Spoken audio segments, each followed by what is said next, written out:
আমার তৈরি করা জুয়েলারি কাস্টমারের কাছে সেফলি পৌঁছানোর জন্য আমি কিভাবে প্যাকিং করি সেটিরই একটি ছোট্ট ভিডিও তোমাদের সাথে শেয়ার করছি। তোমরা যারা নতুন আছো আশা করছি ভিডিওটি তোমাদের কাজে লাগবে। প্রথমে তোমরা জুয়েলারিটিকে খবরের কাগজ দিয়ে র্যাপ করবে, তারপর বাবেল র্যাপার ইউজ করবে।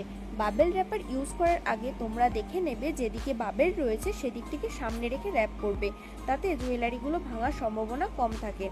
তারপর সেটিকে সেলোটেপ দিয়ে এমনভাবে আটকাবে যাতে বাবেল র্যাপারের অবশিষ্ট অংশটি বাইরে বেরিয়ে না আসে।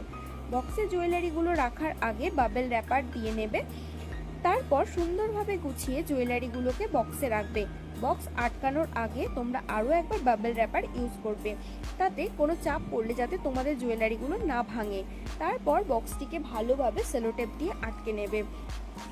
ভাবেই আমি প্যাকিং করে কাস্টমারের কাছে পাঠাই, এতে আমার জুয়েলারিগুলো একেবারেই ভাঙে না।